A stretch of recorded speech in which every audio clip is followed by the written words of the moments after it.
আসসালামু আলাইকুম। আলহামদুলিল্লাহ। তো ঘন্টাখানেক হয়েছে আহ, ইরান থেকে মিসাইল কাতারে মারছে।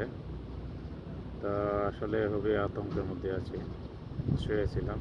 আজকে 5 দিন হচ্ছে আমরা ডিউটি 1 তারিখ থেকে বন্ধ। তো এখন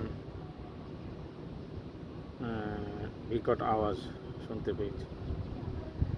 তো আমরা সকল প্রবাসী যারা আছি, বিশেষ করে আমরা কাতারে যারা আছি, সবাই সাইরেন দেওয়ার সাথে সাথে যখন মোবাইলে একটা মেসেজ আসে, তো আশা করি সবাই যার যার রুমে থাকবেন।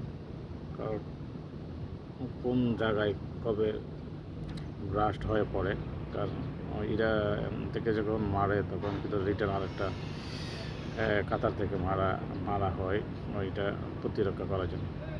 তখন এইটার যে ব্লাস্ট হয় অংশ, প্রত্যেকটা অংশ জায়গায় জায়গায় পড়ে, তখন কোথায় পড়ে কেউ বলতে পারবে না। সেই জন্য আমরা সেফটি থাকি। আর আমরা যারা বাংলাদেশে আছেন সবাই আমাদের প্রবাসীদের জন্য দোয়া করবেন।